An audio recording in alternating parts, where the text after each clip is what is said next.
Hi hello good afternoon welcome to Bhagyalakshmi Raghupatri channel. ఈరోజు వచ్చేసి పప్పుచారు ఉప్పు చేప చేస్తున్నానండి. ఈ కాంబినేషన్ అంటే అందరికీ నచ్చుతుంది. ఇది చాలా బాగుంటుంది కదా పప్పుచారుకి ఉప్పు చేప అనేది. అందరూ ఎలా ఉన్నారు? నేనైతే బాగున్నాను. ఇంకా పప్పుచారు ఎలా చేద్దామో చూద్దాం పదండి. ఇంకా కుక్కర్లోని కందిపప్పు వేసుకొని, కందిపప్పు ఒక అరగంట నానబెట్టి ఉంచుకున్నానండి. కందిపప్పు వేసుకొని అందులోని కొంచెం వాటరు పసుపు వేసుకొని కుక్కర్ పెట్టుకున్నాను. ఒక 5 విజిల్లు వచ్చేంత వరకు పప్పు కుక్కర్ పెట్టుకున్నాను. ఈ పప్పుచారుకి ముక్కలు ఏం తీసుకోలేదు, ఒక్క సొరకాయ ముక్కలే తీసుకున్నాను. సొరకాయ ముక్కలు, ఆనియన్స్ ఒక 3, పచ్చిమిర్చి ఒక 4, కరివేపాకు, కొత్తిమీర అండ్ టమాటా, అంతేనండి. ఇంకా వెజిటబుల్స్ అన్నీ వేస్తే సాంబార్ అయిపోతుంది. అందుకే నేను ఇంకేమీ వేయలేదు. పప్పుచారుకి ఒక్క సొరకాయ మాత్రమే వేసాను.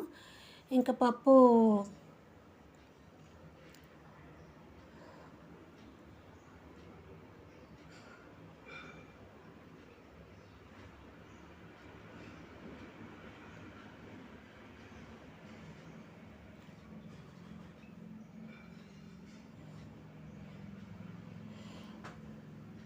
ఉడకబెట్టడానికి కుక్కర్కి ఒక 5-6 విజిల్స్ వచ్చేంత వరకు పప్పు ఉడకబెట్టుకోవాలండి కుక్కర్లోని. అయిపోయిన తర్వాత పప్పు చూడండి బాగా ఉడికిపోయింది. కుక్కర్లో కొంచెం వాటర్ వేసి ఉడకబెట్టుకుంటే తొందరగా పప్పు ముద్దగా ఉడికిపోతుంది. పసుపు కూడా పప్పులోనే వేసుకోవడానికి కలర్ఫుల్గా వచ్చింది చూడండి. ఇంక ఇందులో చింతపండు రసం వేసుకోవాలి.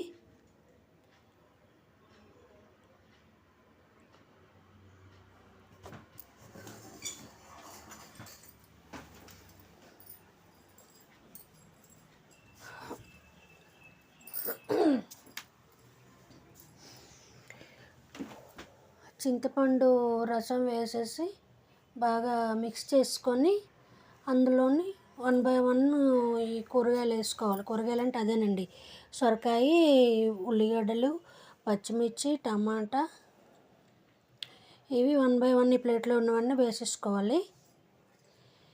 మీలో ఎంతమందికి పప్పుచారు ఉప్పు చేప కాంబినేషన్ ఇష్టమో కామెంట్ చేయండి.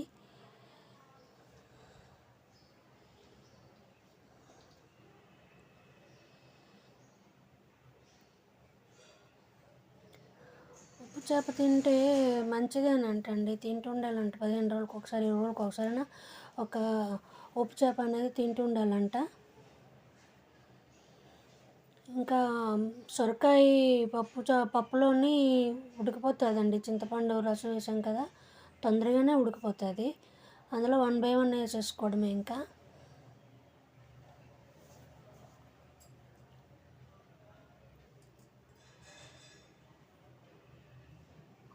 ఆనియన్స్ ముక్కలు కట్ చేసి వేసే కంటే ఇట్లా ఆనియన్ ఫుల్గా చిన్న ఆనియన్స్, చిట్టి ఆనియన్స్ వేసుకుంటే అండి బాగుంటుంది. మనం తినేటప్పుడు అన్నంతో కలుపుకొని తినేటప్పుడు ఆనియన్ బాగుంటుంది, పుల్లగా టేస్ట్గా వస్తుంది, బాగుంటుంది కూడా.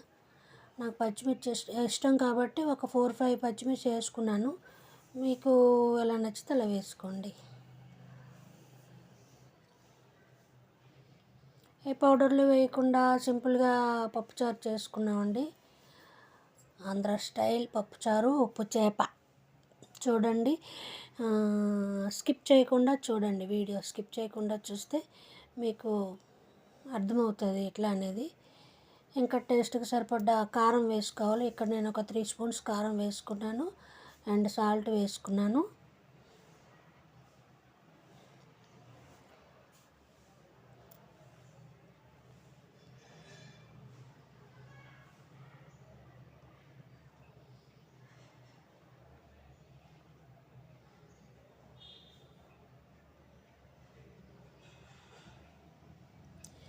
వీడియో చూడండి, షేర్ చేయండి, నా ఛానల్కి సపోర్ట్ చేయండి ఫ్రెండ్స్.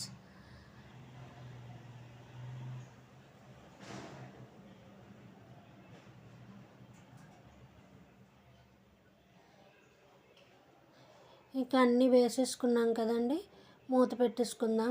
మూత అంటే మామూలుగా పెట్టుకోవాలి, మళ్ళీ కుక్కర్ విజిల్ గట్ట అవసరం లేదు, స్టీమ్ అవసరం లేదు. అలా మామూలుగా మూత పెట్టుకొని కాసేపు ఉంచుకుంటే బాగా పప్పుచారు మరిగిపోతుంది. చూడండి ఎలా మరుగుతుందో. ఇంకా ముక్కలన్నీ కూడా సూపర్ లాగా ఉడికిపోయాయి అందులోనే. గుమగుమలాడిపోతుంది. స్మెల్ అయితే సూపర్ అండి. ఇంకా పప్పులోని పప్పు, చింతపండు రసంలో సొరకాయ ముక్కలు, ఈ ఆనియను, టమాటా, పచ్చిమిర్చి ఇవంతా మంచి స్మెల్ వస్తుంది.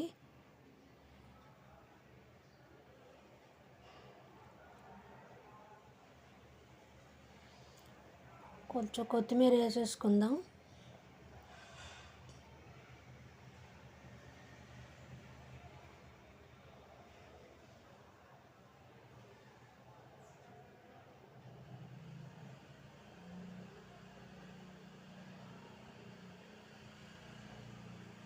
ముక్క బాగా ఉడికిపోయిందండి. అది మీకు చూపిస్తున్నాను చూడండి. ముక్క బాగా ఉడికిపోయి ఆనియన్ కూడా ఉడికిపోయింది. కలర్ఫుల్గా పప్పుచారు అయితే రెడీ అయిపోయింది.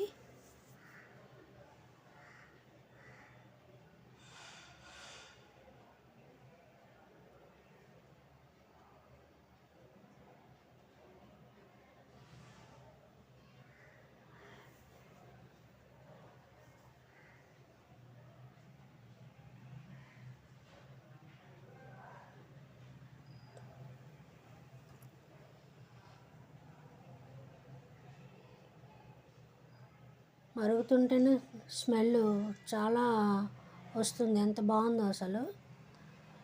ఇంకా దీనికి రిటర్న్ పోపు వేసుకోవాలి. రిటర్న్ పోపు వచ్చేసి వెల్లుల్లి, ఎండుమిర్చి, కరివేపాకు, జీలకర్ర, ఆవాలు, కొంచెం మెంతులు, ఇంగువ అండి. అంతేను. పోపులో నేను ఆనియన్ వేయను. పోపు అంటే గార్లిక్కే వేస్తాను కానీ నేను ఆనియన్ వేయను. పప్పుకైనా, సాంబార్కైనా, పప్పుచారుకైనా ఆనియన్ పోపులో వేయను.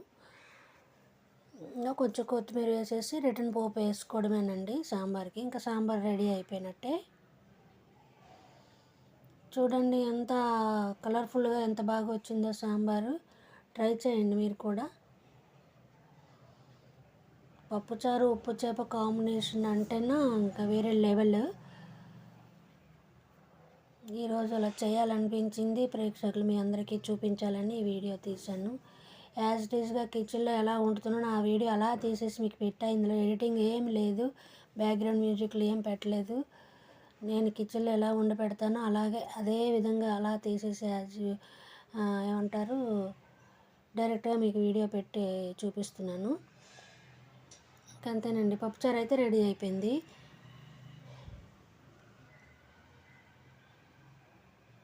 బాగుంది కదా కలర్ఫుల్గా. ఇలా చిక్కగా అయితేనే పప్పుచారు బాగుంటుందండి. మరి పలుచగా అయితే బాగుండదు. ఇంకా వేడి వేడి అన్నంలోనే వేసుకొని పప్పుచారు ఉప్పు చేప తింటుంటే సూపర్ ఉంటుంది. షార్ట్ కూడా పెట్టా చూడండి. రైస్, పప్పుచారు, ఉప్పు చేప కర్రీ తోటి ఎట్లా లంచ్ ఎలా చేసుకున్నాం అనేది ఇలా షార్ట్ కూడా పెట్టాను చూడండి. ఇదండి పప్పుచారు అయిపోయింది. ఇంకా ఉప్పు చేపల విషయానికి వస్తే చేపలు బాగా తీసుకొని క్లీన్ చేసుకొని ఒక అరగంట ముందు నానబెట్టుకొని ఉంచుకొని బాగా క్లీన్ చేసుకొని పెద్ద పెద్ద ముక్కలు కట్ చేసుకొని ఇదిగోండి పాన్లన్నీ కొంచెం ఆయిల్ వేసేసుకొని ముక్కలు వేసుకోవాలి. ఉప్పు కారం ఏం వేయవసరం లేదండి. నేనైతే వేయలేదు, మీ ఇష్టం. ఆల్రెడీ ఉప్పు చేప కాబట్టి ఉప్పు ఎక్కువ ఉంటుంది కాబట్టి ఏది అవసరం లేదు. అలా ఫ్రై చేసేసుకుంటే సరిపోతుంది. కారం గట్ట వేసినా మాడిపోతుంది. నాకైతే ఈ విధంగా వేపుకొని తింటేనే ఇష్టం. మీకు నచ్చితే చిన్న పిసరు కారం, చిన్న పిసరు ఉప్పు వేసుకుంటే బాగుంటుంది. అదే సాల్ట్. నేనైతే ఏం వేయలేదు, ఒత్తి డ్రై ఫిష్ మాత్రమే, చేపలు ఎండు చేపలు అలాగే ఫ్రై చేసుకున్నాను.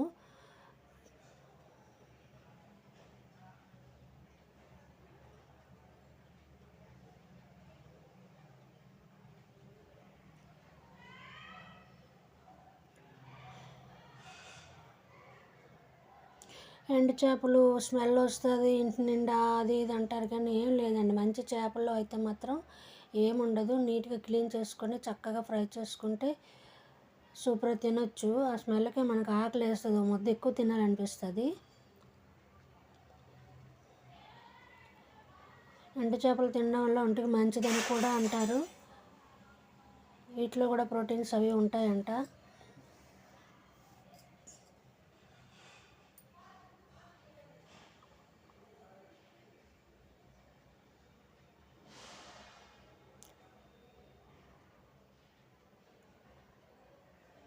లావుగా ఉన్న వాళ్ళు ఒళ్ళు తగ్గుతుందంటండి ఎండు చేపలు తినడం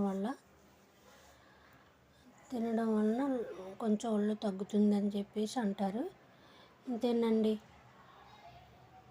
పప్పుచారు ఉప్పు చేప ఎలా ఉందో నాకు కామెంట్ చేసి చెప్పాలి మీరు.